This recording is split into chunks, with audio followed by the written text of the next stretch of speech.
여러분은 친구가 많은 것이 좋다고 생각하시나요? 저도 젊을 때는 주변에 친구들이 많으면 그게 좋은 건 줄 알았습니다. 하지만 나이가 들고 보니 인간관계 갈등의 대부분은 가까운 사람에게서 일어난다는 것을 알게 되었죠. 우리는 인생을 혼자 살다 보면 외로움과 불안함을 느낍니다. 게다가 중년이 되면서부터 각자 인생의 갈림길을 걷느라 급격히 친구마저 적어지니 노년은 말할 것도 없겠습니다. 나이 들어 혼자 사는 어르신을 보고 외로우실 텐데라며 걱정하기도 하지만 요즘은 혼자 사는 삶을 스스로 선택하는 분들도 늘고 있다고 하는데요. 이런 분들은 가족 없이 홀로 사는 사람들의 노년이 결코 불행하지도 쓸쓸하지도 않다고 얘기하십니다. 그래도 기왕이면 혼자 되는 것보다는 낫다고 생각했지만 이걸 알고 나니 다 부질없고 혼자가 편하다는 걸 깨달았습니다. 여러분이 진정 노후를 행복하게 즐기며 살고 싶다면 또 나이 들어 더 이상 싫은 것들과 공존하지 않고 혼자서도 편안하게 잘 지내고 싶다면 이것들을 알아두시는 게 좋을 것입니다. 혼자서도 잘 지내는 사람 특징 첫 번째, 나이를 의식하지 않습니다. 나이가 들어도 혼자 잘 지내시는 분들의 가장 큰 특징 중 하나가 바로 나이를 잘 의식하지 않는다는 것입니다. 신체 나이에 집착하지 않고 70세가 되든 80세가 되든 나이와 관계없이 어제보다 오늘, 오늘보다 내일 더 성장하는 자신을 염두에 두고 사는 것입니다. 자녀와 동거하고 있는 대부분의 어르신들은 자택도 자신만의 공간이 아니었고 언제부터인가 모든 일상적인 일도 가족에게 의지하게 되었다고 합니다. 자신이 결정하고 실행하는 일이 거의 없었습니다. 그런 수동적이고 의존적인 인생에서는 어찌되었든 무기력해지기 마련인데요. 내가 지금 몇 살이기 때문에 내 나이에 맞춰서 뭔가를 해야 한다는 틀이 없으면 새로운 걸 시작하게 될 때 남의 눈치를 보지 않습니다. 나이를 의식하게 된다는 것은 결국 남을 많이 의식하기 때문일 수 있는데 그래서 시작은 젊은 사람이 하는 것이라는 세상의 통념에 따르게 될 확률이 높아집니다. 그것은 마치 물을 가득 머금은 스펀지가 더 이상 물을 머금을 수 없는 것처럼 우리가 내 안에 가득 찬 고정관념을 쏟아내고 내 나이에 대한 인식을 잊어버리게 된다면 어떨까요? 그러면 언제든 새로운 일을 시작할 수도 있고 누군가 내게 새로운 제안을 해왔을 때 흔쾌히 받아들일 수도 있게 될 것입니다. 이렇게 인생의 키를 스스로 잡고 있다는 감각, 즉 자기 인생의 주도권을 쥐고 그것을 행사하고 있다는 감각은 어르신들에게 대단히 중요한 인생의 원동력이 됩니다. 혼자서도 잘 지내는 사람 특징 두 번째, 나의 미래와 재산을 남에게 맡기지 마세요. 나의 행복을 절대 남에게 맡기면 안 됩니다. 세상 사람 중 그 누구도 나의 미래를 책임져 주지 않습니다. 오로지 나는 나 자신만이 책임질 수 있습니다. 하지만 우리는 나이가 들면 마음과 몸이 약해지면서 누군가가 내 시간과 재산을 주면 나를 책임져 준다는 말에 희망을 품기도 하죠. 하지만 어떤 경우라도 이것을 잊지 마세요. 누군가에게 내 시간과 재산을 전부 주었을 때 그때 내가 기댈 수 있는 것은 상대의 자비뿐이라면 상대의 마음 먹기에 따라 언제든 나의 자유가 제한될 수 있는 조건이라면 절대로 그에게 여러분의 시간과 재산을 주지 말기를 바랍니다. 간혹 자산가 어르신들 중 공정하지 않은 유산 분배로 인해 자녀들이 찾아오지 않거나 법정 다툼까지 가는 경우를 보게 되는데 내가 지켜본 바로 유산은 쓸 만큼 다 쓰고 나면 법이 알아서 분배토록 하는 것이 가장 탈이 없는 것 같습니다. 나름의 기준으로 둘째가 좀 어렵게 사니까 둘째를 더 줘야지. 셋째가 아들이니까 많이 줘야지. 마지를 더 챙겨줘야지 하는 것은 자녀 불화의 원인을 제공하고 객관성이 떨어지는데요. 본인들의 생각과 자녀들의 생각은 모두 본인 위주로 잣대가 기울어져 있어 어떻게 하든 모두를 만족시킬 수 없지요. 노후에는 벌이가 불안정할 수밖에 없습니다. 그러니 그간 살아온 인생의 열매를 수확하여 그것으로 살아갈 수밖에 없습니다. 그러니 혼자 사는데 지장이 없을 정도의 재산은 반드시 가지고 계실 것을 추천드립니다. 정말 네 발로 걸어 다니고 맛있는 음식을 입으로 먹을 수 있는 날이 그리 길지 않다는 점을 명심하시고 하루하루 감사하고 소중하게 열심히 즐기셔야 됩니다. 혼자서도 잘 지내는 사람 특징 세 번째, 도전을 두려워하지 않습니다. 고독을 즐기는 사람들은 나이에 상관없이 의미 있는 도전을 합니다. 자신이 이루고 싶은 꿈, 목표가 있으면 실행에 옮기는 추진력이 있습니다. 자신에게 집중하는 시간이 많기 때문에 자신이 진짜 무엇을 원하는지 잘 알 수 있습니다. 나이가 들수록 나만의 취미생활과 배움의 끈을 절대 놓으시면 안 됩니다. 평균 수명이 길어진 지금 단순히 오래 사는 것을 목적으로 삼기보다는 여생을 얼마나 아름답고 가치 있게 사느냐가 관건인 시대이죠. 우리 세대가 다들 그랬듯 저도 30대까지는 사회 구조에 맞춰 살기 바빴습니다. 외적으로나 내적으로 나를 돌아볼 진중한 시간을 갖지 못했습니다. 그러다 50대를 지나면서 어떤 인생이 막을 보내야 가치 있을까 싶더군요. 동시에 자녀 세대에게 존경받는 부모가 되려면 어떻게 노후를 보내야 할까라는 고민도 생겨났습니다. 요즘엔 여기저기서 혼자서도 재미나게 사는 어르신들의 이야기가 많이 보입니다. 그 중에서 여러분들께 도움이 될 만한 분들의 글을 한번 가져와 보았습니다. 내년에 60 후반을 바라보는 나이입니다. 코로나 때문에 피아노를 1년 배우게 된 것을 계기로 체르니 입문했어요. 반려묘를 키우니 친구가 없어도 외롭지 않아요. 거기에 유튜브로 한자 강의까지 들으면 하루가 꽉 채워지니까 너무 행복해요. 저는 지금 딱 70인데 생각해보면 30살 이후론 친구를 새로 사귄 적도 친구를 만난 적도 거의 없어요. 동창회 나가보면 자랑하러 나온 놈, 아쉬운 소리 하러 나온 놈, 그냥 먹으러 나온 놈. 본인이 능력이 있고 확고한 취미가 있다면 친구는 오히려 걸림돌이지. 인간관계 갈등 중 10중 8구는 가까운 사람들 때문에 생기니까요. 굳이 학원이나 문화센터가 아니더라도 책을 보며 배워도 좋고 유튜브로 공부해도 좋습니다. 무슨 취미든 본인에게 맞는 것을 하면 됩니다. 굳이 같이 가자고 권유하여 친구들과 마음 상할 필요도 없습니다. 마음 맞으면 같이 하면 좋고 대화를 해도 좋습니다. 혼자서도 잘 지내는 사람 특징 네 번째. 모든 사람들에게 인정받으려고 하지 않습니다. 외로움이란 혼자 있어서 느끼는 것이 아니라 상대에게 이해받지 못해서 느낀다고 합니다. 그래서 혼자 잘 지내는 사람들은 인간관계에서 모든 사람들과 잘 지내려고 하지 않습니다. 그리고 모든 사람들에게 인정받으려고 하지 않습니다. 서로가 다르다는 것을 인정하고 서로가 맞지 않는다면 그것 또한 인정합니다. 만약 살다가 나와 결이 맞지 않는 사람이 있다면 또는 나를 무시하는 듯한 기분이 드는 사람을 만난다면 처음부터 내 말을 들을 생각이 없는 사람을 만난다면 그런 인연과 애써 관계를 이어가려 하지 마시고 조용히 침묵하며 흘려보내보세요. 물론 그 침묵의 시간이 마냥 기분 좋을 수야 없겠죠. 때로는 무시당해도 변변찮은 대꾸 하나 못하는 내가 바보같이 느껴지고 그래서 무리하여 센 척도 해봅니다만 우리가 살아온 세월을 뒤돌아보면 늘 그런 인연들은 긁어부스럼이었던 적이 더 많았던 것 같습니다. 그러니 우선 그런 인연은 되도록 빨리 피하시고 그때 올라온 불쾌한 감정은 웬만하면 그저 흘려보내보세요. 혼자서 행복한 노후를 보내기 위해서는 남에게 인정받고자 하는 마음부터 버리셔야 합니다. 혼자서도 잘 지내는 사람 특징 다섯 번째. 남의 눈을 의식하지 않습니다. 남의 눈을 의식하지 않는다고 해서 남이 어찌됐던 내가 하고 싶은 대로 한다는 의미는 절대 아닙니다. 중요한 점은 혼자 있는 것을 다른 사람이 볼까 걱정하지 않고 나를 어떻게 생각할지 신경 쓰지 않는 것입니다.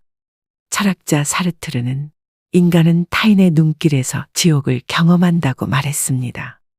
물론 인간은 집단 본능이 있기 때문에 다른 사람을 완전히 의식하지 않고 살아가기란 힘든 일입니다. 그리고 남들과 비교했을 때 그들과 다르게 보이는 것을 두려워하기도 합니다.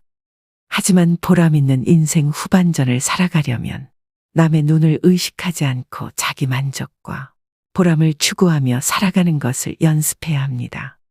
노년에는 거북이처럼 뚜벅뚜벅 인생길을 걸어가는 것이 좋다고 하는데요. 주위를 살피지 않고 오로지 자신에게만 집중해서 똑같은 속도로 걸어가야 합니다. 남이야 더 빨리 달리든 말든 내 속도와 내 능력이 맞다 싶으면 그대로 유지해야 합니다. 할 수 있는 일과 할 수 없는 일을 노년의 연륜을 통해 냉정하게 구분해야 합니다. 무리하게 인생을 힘들게 사는 것보다 나만의 경주를 완성해야 합니다. 눈치를 보는 행동에 대해 나는 한 포기 풀이라고 생각해 보라고 다음과 같이 조언했습니다. 다른 사람의 눈치를 보는 것은 그들에게 잘 보이려 하기 때문입니다. 다른 사람에게 잘 보이고 싶다는 것은 예쁘다는 소리 듣고 싶고, 착하다는 소리 듣고 싶고, 잘한다는 소리, 좋아한다는 소리를 듣고 싶어서 그럴 텐데요. 그렇지만 한 포기의 풀은 누가 보든 안 보든 아무 상관하지 않고 설령 사람이 밟고 지나가도 아무런 상관을 하지 않습니다. 아무도 안 봐도 그냥 꽃 피울 때가 되면 꽃 피우고 그 자리에 그냥 있어요. 꼭 누가 봐줘야만 꽃을 피우는 게 아닙니다. 다른 사람의 사랑을 바라는 것은 그들의 노예가 되는 것과 같습니다. 이제 노예가 되고 싶지 않다면 나는 한 포기 풀입니다 하는 자세로 살면 됩니다. 혼자서도 잘 지내는 사람 특징 마지막 6번째. 고독을 즐깁니다. 고독이라는 단어는 언뜻 부정적인 의미가 강해 보이지만 철학자 쇼펜하우어는 세상의 소란스러움에서 한 발짝 떨어지라는 의미라고 말합니다. 특히 소외받는 기분이 들어 억지로 무리 속에 끼어드는 것을 굉장히 주의해야 합니다. 이런 무리 속에서 활동하다 보면 다른 사람들과 억지로 가치관을 맞춰야 하는데 그렇게 무리 속에 들어간다면 당장의 외로움은 이겨낼지언정 시간이 흐를수록 더욱 외로워져 갈 것이기 때문인데요. 무리 속에서 억지로 사교를 위해 배려나 양보를 하는 압박에서 해방되는 것이 무척이나 중요합니다. 나이 들수록 정말 행복해지려면 외로움을 이겨내기 위한 모임에서 일부러라도 이탈해서 자신만의 시간을 가지는 일이 필요합니다. 고독을 즐길 수 있다는 것은 인생의 여러 가지 맛 중 하나를 알게 되었다는 뜻입니다. 고독과 친구가 되면 더는 타인으로부터 위로받으려 애쓰지 않게 되고 복잡한 마음을 스스로 정리하는 힘을 갖게 될 것입니다. 여기 자식들 꾀에 넘어가 지울 수 없는 상처를 남기고 큰 깨달음을 얻은 할머니 한 분이 계십니다. 젊어서 과학 선생님을 하셨던 우리 할머니 나이는 82세입니다. 지금은 멀쩡한 50평짜리 집 놔두고 스스로 요양원에 들어와 계십니다. 할머니의 기가 막힌 사연은 이랬습니다. 때는 할머니가 75세 되던 해 어느 날 아들이 찾아와 이렇게 말했다고 합니다. 할머니가 사는 아파트를 팔면 아들도 자기가 사는 아파트를 팔 테니 그 돈으로 50평짜리 아파트를 사자고 했답니다. 그래서 넓은 집에서 손주도 매일 보고 가족끼리 행복하게 같이 살면 좋지 않겠냐고 말입니다. 그래서 할머니도 이렇게 말씀하셨습니다. 그래, 내가 살면 얼마나 살겠니? 노년의 손자랑 자식이랑 밥이나 먹으면서 그렇게 살다가 내가 명이 다해서 죽으면 너희들이 그냥 그 집에서 잘 살아. 할머니는 그렇게 집을 팔고 새 아파트를 아들 명의로 하여 살림을 합치셨습니다. 하지만 그것이 지옥의 시작이었습니다. 할머니는 새 아파트로 들어오는 순간 자식과 손주가 아닌 며느리하고 살게 되었으니까요. 며느리는 그동안 명절에나 뵈었지. 이제 매일 얼굴 맞대고 살려니 시어머니 눈치가 얼마나 보였을까요? 할머니 또한 무엇이든 딱딱 들어 맞아야 하는 과학을 가르치는 선생님이셨으니 얼마나 엄격하셨을까요? 할머니 입장에선 며느리가 마음에 안 드는 부분들이 보이는데 며느리는 시어머니의 잔소리가 너무 듣기 괴로웠습니다. 그리고 시어머니가 열심히 나가는 성당을 안 따라갈 수가 없었습니다. 하지만 그것도 잠시일 뿐. 참다 못한 며느리가 한날은 이렇게 말했습니다. 어머니, 저 이제 성당 못 나가요. 전 종교도 없는데 어머니 따라서 억지로 나가는 거 이제 못해요. 그러자 할머니는 이렇게 말씀하셨습니다.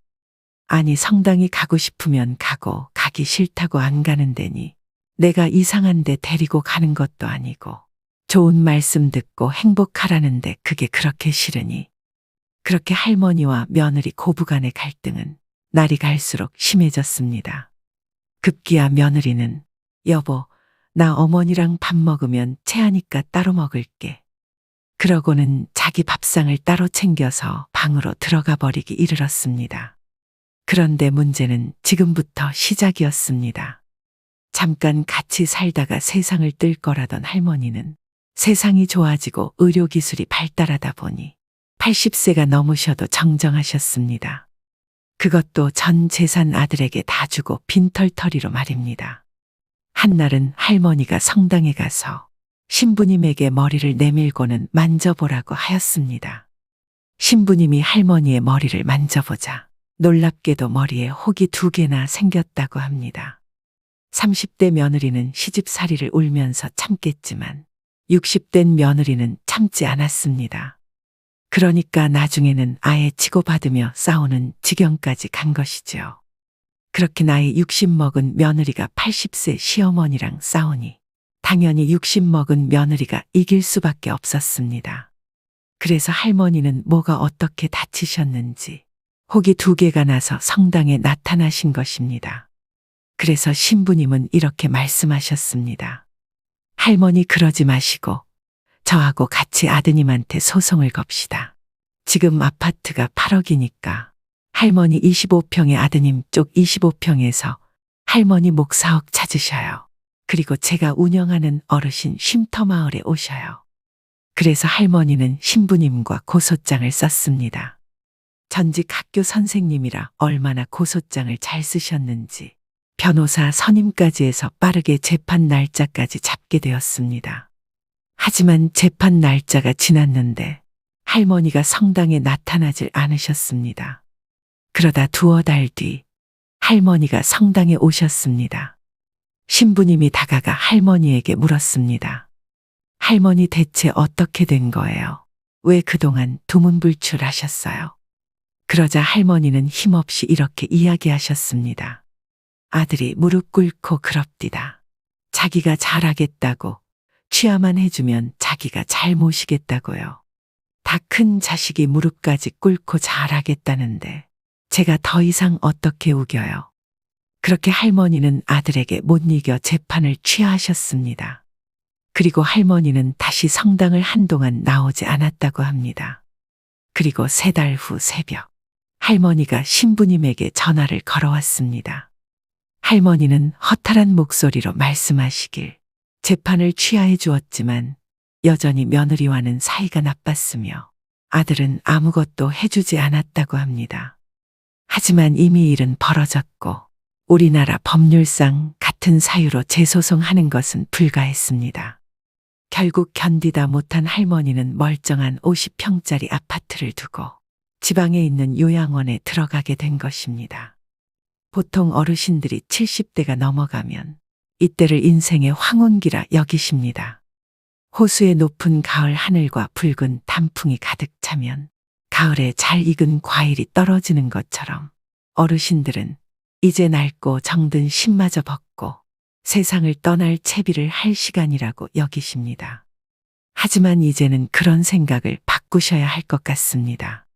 지금 100세 시대는 우리 생각보다 오래 살 수도 있으니까요. 어떤 기자가 102세 할아버지한테 물었습니다.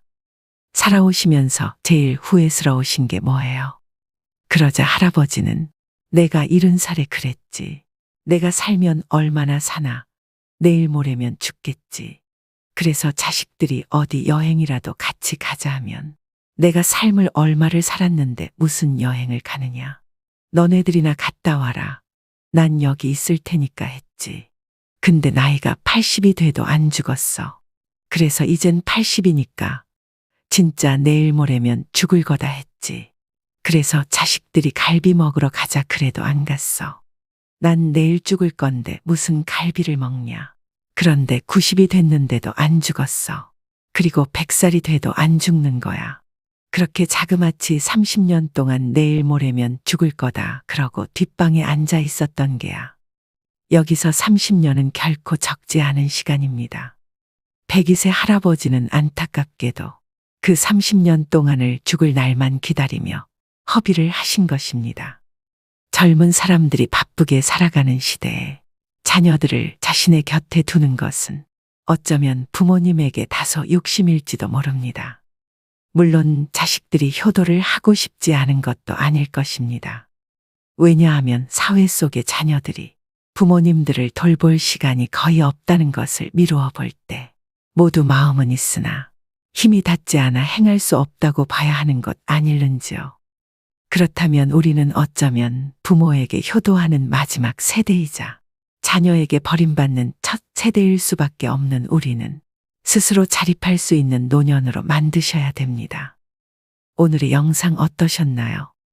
세상에서 가장 불행한 사람은 혼자 사는 사람이 아니라 마음이 맞지 않는 사람과 같이 사는 사람이라고 했습니다. 법륜 스님은 특히 외로움을 극복하는 방법에 대한 질문에 그냥 외로움은 느끼면 되는 것이다. 외로움은 극복하는 게 아니라 그냥 외로워하면 된다고 말씀하셨는데요. 60대 이상의 여성의 경우 혼자 살 때 오히려 행복지수가 상승한다는 연구 결과가 있습니다. 이처럼 노후의 행복지수는 주변에 사람이 많고 적은 것과 관계가 없다는 것을 각종 통계 자료의 설문조사를 통해 알 수 있습니다. 젊었을 때는 대부분의 시간을 친구들과 어울리며 소통하고 지냈지만 서로의 가정이 생기고 먹고 사는 일에 매달리다 보니 대부분의 친구 관계가 자연스럽게 멀어지게 됩니다. 그러면서 인간 관계도 유행이고 유통기한이 있다는 것을 다시 한번 깨닫게 됩니다. 그리고 나이가 들어감에 따라 연륜이 쌓이면서 서로 억지로 힘들게 맞춰줘야 하는 친구 사이보다는 그냥 가장 나다운 모습으로 지낼 수 있는 관계를 대부분 더 선호하게 됩니다. 밥을 한 끼 먹어도 상대방이 좋아하는 메뉴, 좋아하는 분위기의 식당을 고려하고 계산하는 것보다는 내가 지금 당장 먹고 싶은 음식을 남 눈치 보지 않고 편하게 먹는 게 이제는 혼자임이 편해지고 있다는 증거입니다. 우리는 나이가 들어가면서 친구와 멀어졌다고 생각하지만 사실은 그렇지 않습니다. 친구와 멀어지고 친구가 없어지는 것이 아니라 친구가 필요 없는 나이가 되어버린 것이죠. 혼자 있는 것이 외롭다는 생각이 들어 주변 친구들을 만나보면 하나같이 다 자식 자랑, 돈 자랑, 배우자 뒷담화 등 부정적인 이야기들로만 하루를 채워가거나 무리한 부탁을 하거나 사소한 도움을 요청하는 일도 아주 빈번하게 일어납니다. 이런 일이 반복되다 보니 친구를 만나고 헤어지는 순간에 즐겁고 행복한 기억보다는 더 기분이 우울하고 외로워지는 경험을 한 번쯤은 해보았을 것입니다. 그렇기 때문에 우리는 앞으로의 인생을 혼자여도 즐겁게 시간을 보낼 수 있는 삶으로 채워나가야 할 것입니다. 주변 사람들과 적당한 거리를 두는 것, 단지 외롭다는 이유 하나만으로 사람들과 관계하지 않고 나를 힘들게 하고 스트레스 받는 관계에 대해 단호하게 거절하고 혼자 잘 지낼 줄 아는 것, 그것이 바로 현명한 노후 설계의 첫 번째 단계 아닐까요? 오늘도 노후의 지혜와 함께 해주셔서 감사드립니다. 황금빛으로 무르익어가는 여러분의 지혜로운 인생을 언제나 응원합니다.